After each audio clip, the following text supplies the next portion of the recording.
저는 오늘 지난 시간에 이어서 부자 청년에 대한 이야기를 함께 나누어 보려고 합니다. 오늘 읽은 말씀의 제목을 하나님에 대한 짝사랑이다 라는 말씀으로 제목을 잡아보았습니다. 지난 시간 보았던 대로 부자이면서 관원이었던, 아주 열심히 인생을 살았던, 그래서 젊은 나이에 아주 훌륭한 사람이 되었던 이 부자 청년이 예수님에게 와서 질문을 한 것이 무엇입니까?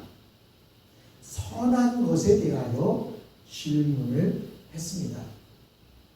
다른 복음서인 누가복음에 보면 이 청년이 예수님을 향하여 선한 선생님이라고 이렇게 부르는 것을 볼 수 있습니다. 그때 예수님은 누가복음 18장 19절 말씀을 통해서 내가 어찌하여 나를 선하다 일컫느냐, 하나님 한 분 외에는 선한 이가 없느니라 라고 이렇게 말씀하십니다.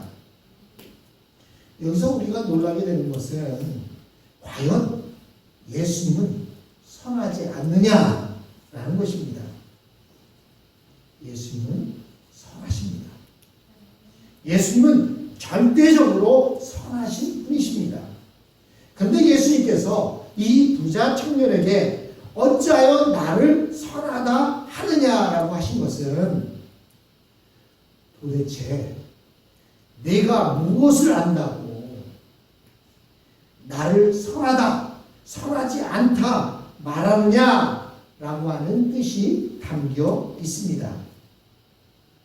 즉, 이 부자 청년, 부자 관원이 가지고 있는 선의 개념은 하나님의 선의 개념이 아닌 것입니다. 이 사람이 가지고 있는 선의 개념은 우선 남에게 피해를 주지 않는 것이었습니다. 대개 우리가 좋아하는 사람은 남에게 상처를 주거나 피해를 주지 않는 사람들입니다. 이런 사람들은 우리 모두가 다 좋아합니다. 그런데 남에게 상처를 주거나 피해를 주는 사람들은 가까이 하지 않으려고 합니다.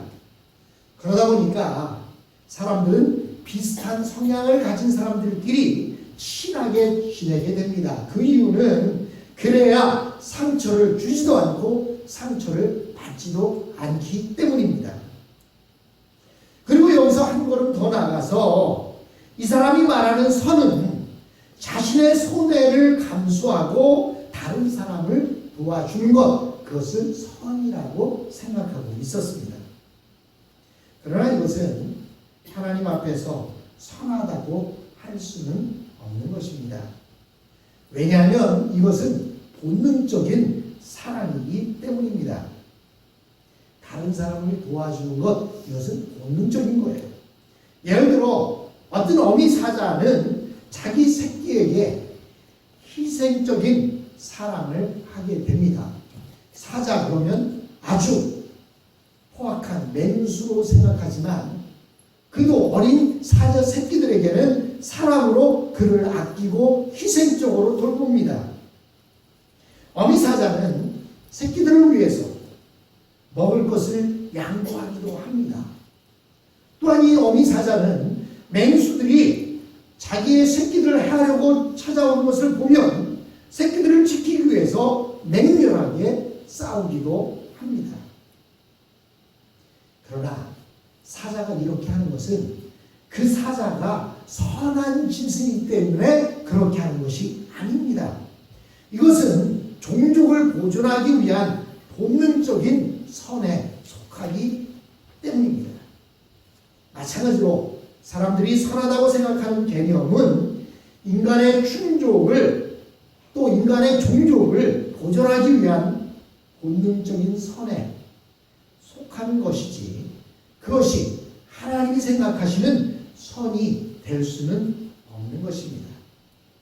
이 부자 청년은 예수님을 이 세상에서 다른 사람들이 서로 미워하지 않게 하고 또 사랑을 실천함으로써 아름다운 세상을 만드시기 위해 가르치시는 선생님으로 오셨다라고 생각한 것입니다. 그래서 선한 선생님이요 라고 이렇게 말하고 있는 것입니다.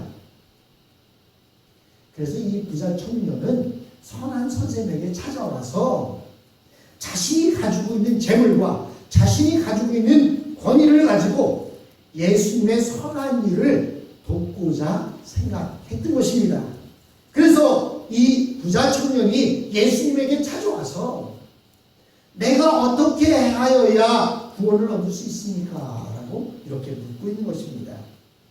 예수님이 하시는 일에 대하여 물질적인 후원자가 되고 싶다라는 그런 생각을 가지고 예수님에게 찾아온 것입니다. 그러나 예수님께서는 그 부자 청년에게 어찌하여 내가 가지고 있는 생각을 가지고 나를 선하다고 하느냐라고 이렇게 반문하고 계십니다. 예수님이 가지고 계신 선의 개념은 하나님의 뜻에 일치하는 것입니다. 원래 선과 악의 개념을 이야기할 때 관역을 향해서 화살을 쏘는 데서 이 선과 악이라는 개념이 나왔습니다.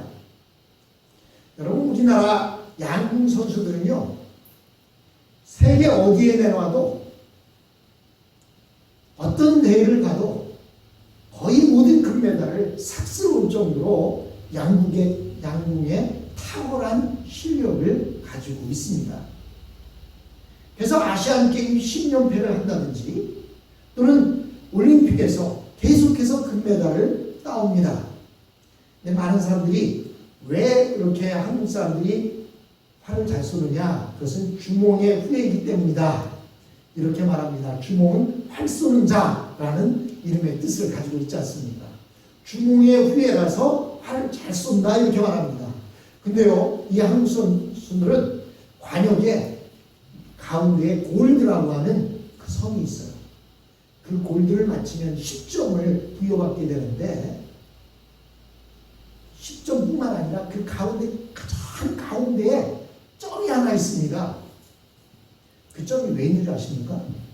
멀리서 보면 점인데요, 그곳에 카메라가 하나 이렇게 설치되어 있는 거예요. 정 가운데 카메라가 있어요.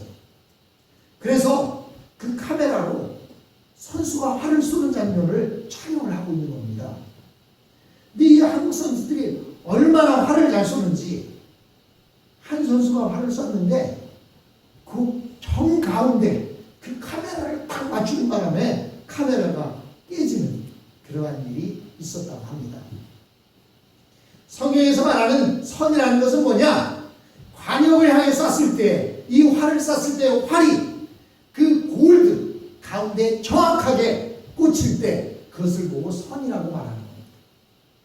그런데요, 관역을 향해서 활을 쐈는데 이 활이 관역에 맞지 않고 그냥 빗나가 버린 겁니다. 여러분, 광저우올림픽이 2010년에 중국에서 있었습니다. 그 광저우올림픽에 한국 선수와 중국 선수가, 남자 선수들이 결승에서 만났어요. 그리고 마지막 세 발로 결정을 해야 되는데 한국 선수들이 먼저 쐈는데요, 한 선수는 10점을 쏘고 두 선수는 9점을 쏘았습니다. 그러고 났더니 중국 선수가, 한 선수가 나와서 10점을 쐈어요. 나머지 두 선수가 10점을 쏘면 중국 선수들이 이기는 거예요. 근데 두 번째 중국 선수가 얼마나 긴장을 했는지 활을 쐈는데 그게 6점에 맞아버린 겁니다. 한국은 이미 28점을 벌어놓고 있었고, 중국 선수는 첫 선수가 10점, 두 번째 선수가 긴장을 해서 6점을 쏘고 나니까 16점이 됐습니다. 그래서 마지막 선수가 10점을 쏴도 한국이 금메달을 따게 되는 그러한 그 결과를 가져왔습니다. 여러분, 선이라는 것은 관역을 향해서 쐈을 때 그 목표로 하는 그곳에 정확하게 맞을 때 그것을 선이라고 말하는 것이고, 관역을 벗어나는 것, 그것을 보고 악이라고 말하는 것입니다. 이처럼 우리가 하나님의 뜻에 자신을 맞추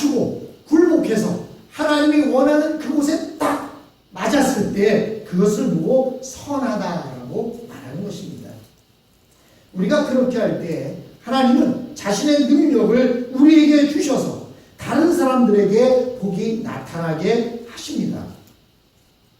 우리는 화살을 여러 사람에게 나누어 주는 것을 선이라고 생각하지만 하나님은 단 한 발이라도 하나님의 뜻에 명중시키는 것, 그것을 선이라고 말씀하시는 것입니다.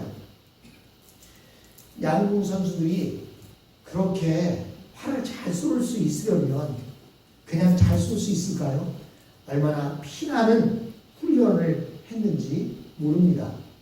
심지어는요, 이제는 전 세계의 양궁 국가대표의 코치들이 거의 다 한국 사람입니다. 한국의 코치들이 나가서 다른 나라의 코치로 지도를 합니다. 또한 중국에서도 양궁 선수가 나왔는데요. 보니까 한국 사람이에요. 한국 사람인데 중국 시민권을 가진 그 한국 사람이 미국을 대표해서 양궁 선수로 나오는 그러한 모습을 보게 됩니다. 그들은 한 화살에 그 화살을 그 관역에 맞추기 위해서 얼마나 피나는 그러한 훈련을 하는지 모릅니다. 그런데 우리는 근본적으로 마음이 삐뚤어져 있어서 하나님의 뜻과 전혀 상관없이 우리의 화살을 날립니다. 그러나 그것은 선이 아닌 것입니다. 정확하게 관역을 향해 쏴야 되는데 우리의 마음이 삐뚤어져서 관역을 향해서 쏘지 못하고 있는 것입니다. 예수님은 17절 하반절에서 내가 생명에 들어가려면 계명들을 지키라 라고 말씀하셨습니다. 여기서 우리가 생각할 것이 계명을 지키는 것이 구원을 받는 조건이 될 수 있느냐라고 하는 것입니다. 계명을 지키는 것은 구원의 조건이 될 수가 없습니다. 그러나 구원을 받은 사람은 계명을 지키게 되어 있습니다. 예를 들어 기도를 많이 한다고 해서 구원을 받는 것이 아닙니다. 찬양을 많이 부른다고 해서 구원을 받는 것이 아닙니다. 또 성경을 많이 읽는다고 해서 구원을 받는 것이 아닙니다. 그러나 이미 구원을 받은 사람은 성경을 읽게 되어 있고 찬양을 부르게 되어 있고 기도를 하게 되어 있습니다. 왜냐하면 하나님의 말씀은 생명의 양식이기 때문입니다. 또한 찬양은 찬양은 곡조 있는 기도이기 때문입니다. 또 기도는 우리와 하나님과 교통하는 수단이 되기 때문입니다. 구원은 하나님께서 선물로 주시는 것이지 우리의 노력으로 얻는 것이 아닙니다. 구원은 예수가 하나님이 보내신 아들이라는 것을 믿을 때 하나님께서 우리에게 선물로 주시는 것입니다. 그런데 왜 예수님께서는 마치 계명을 지키면 구원을 얻을 수 있는 것처럼 생명에 들어가려면 계명을 지키라고 말씀하셨을까요? 그것은 계명을 대하는 태도를 보면 구원받은 백성인지 아닌지 알 수 있기 때문입니다. 이미 구원받은 백성들은 계명을 지키는 것 그 자체가 목적이 아닙니다. 그러나 계명을 지키는 것은 하나님을 사랑하기 때문에 지키는 것입니다. 구원받은 백성들은 그들이 죄를 짓지 못하는 것은 그 죄가 하나님의 마음을 너무나도 아프게 한다는 사실을 알기 때문에 죄를 짓지 않으려고 노력하는 것입니다. 그래서 구원받은 성도들은 하나님의 계명을 생각하면 늘 고개가 숙여집니다. 왜냐하면 우리의 힘으로는 계명을 다 지키지 못하기 때문입니다. 마음은 원하되 육신이 약하도다라는 말씀처럼 늘 완전하게 하나님의 계명을 지키지 못합니다. 그런데 하나님은 우리가 하나님의 말씀 앞에 겸손한 태도를 보일 때 그것을 보시고 우리를 의롭다 하시는 것입니다. 즉 우리는 하나님의 말씀에 다 순종하지 못하기 때문에 의롭다함을 없는 것입니다. 그런데 이 부자 청년은 예수님에게 묻습니다. 어느 계명을 지켜야 합니까? 라고 묻습니다. 18절로 19절 말씀입니다. 이르되 어느 계명이오니까? 예수께서 이르시되 살인하지 말라, 간음하지 말라, 도둑질하지 말라, 거짓 증거하지 말라, 내 부모를 공경하라, 내 이웃을 내 자신과 같이 사랑하라 하신 것이니라 라고 이렇게 말씀하십니다. 부자 청년은 예수님께 내가 지켜야 하는 계명이 어느 계명입니까? 라고 물었습니다. 그것은 지금까지 아직 내가 지키지 못하고 있는 계명이 어느 것이냐라고 묻는 것입니다. 자기는 지금까지 그런 계명들을 열심히 잘 지키려고 노력해 왔습니다. 그런데 뭐가 부족합니까? 라고 묻고 있는 것입니다. 여러분, 이때 그 예수님의 말씀을 듣고, 이 말씀이 어디 나오죠? 십계명에 나오지 않습니까? 십계명에 나오는 이 말씀을 듣고 이 청년은 자신감을 가지고 예수님에게 말합니다. 20절입니다. 그 청년이 이르되 이 모든 것을 내가 지켰사온데 아직도 무엇이 부족하니까? 이 청년은 예수님께서 말씀하신 이 십계명을 어렸을 때부터 다 지켰다고 대답했습니다. 그것을 보면 이 청년이 얼마나 훌륭한 청년인지를 알 수 있습니다. 대개 이 정도로 성공해서 부자가 되고 높은 자리에 올라가면 거짓말도 많이 하고 비리도 저지르고 경쟁자들을 제압해야만 합니다. 그런데 이 청년은 어렸을 때부터 이런 계명을 하나도 깨뜨리지 않고 잘 지켰다라고 자신만만하게 대답했습니다. 여러분, 이 자리에 계신 여러분들 가운데 이 부분에 대해서 자신 있게 대답할 수 있는 사람이 얼마나 있겠습니까?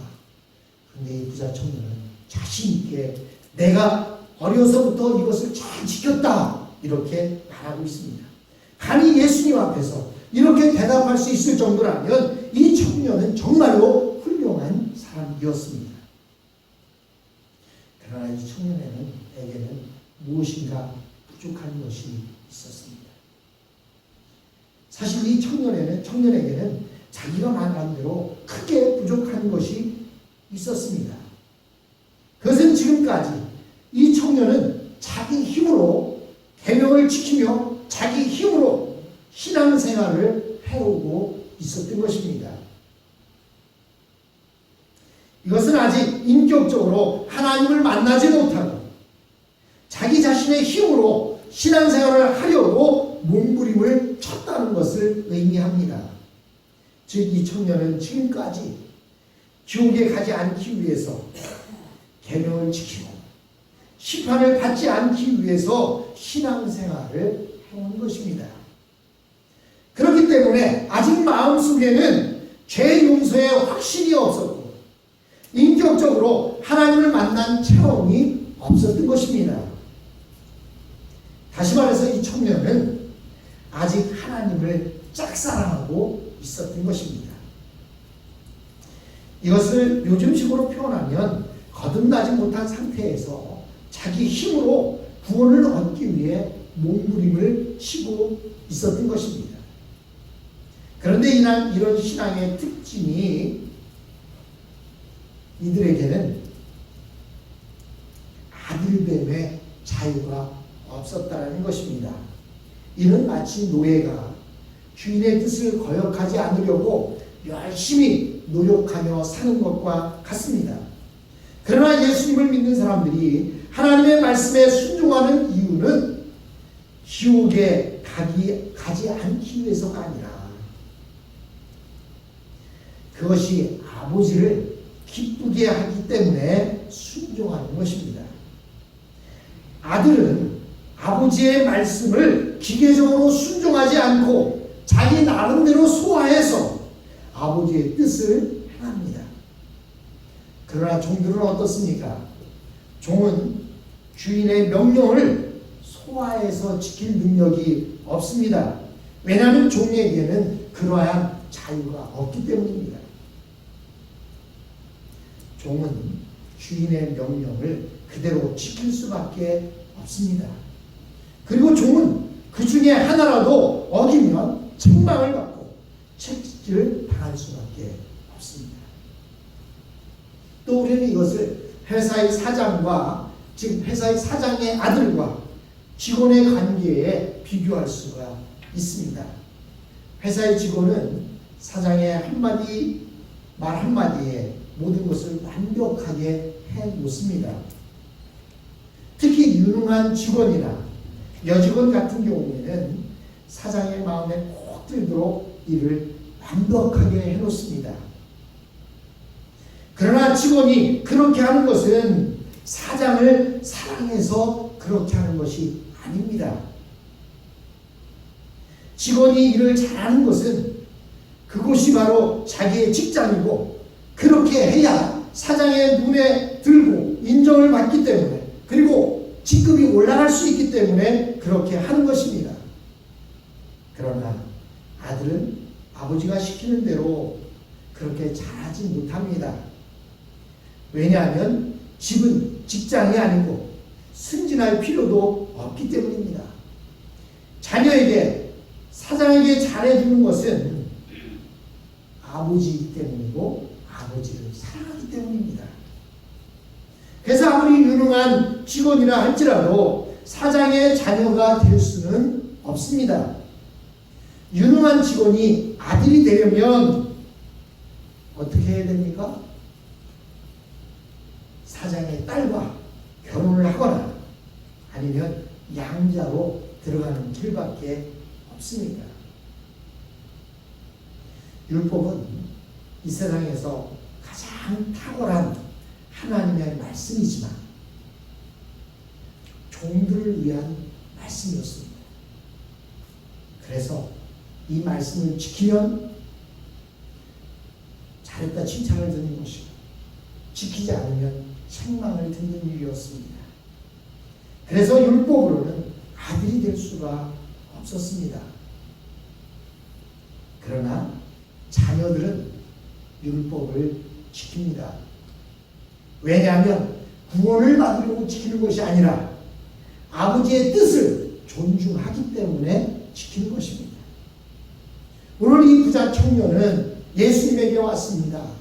그가 고민거리가 무엇이었습니까? 어떻게 하면 구원을 얻을 수가 있습니까? 하는 고민이었습니다. 그는 열심히 계명을 지켰습니다. 열심히 지키려고 노력했습니다.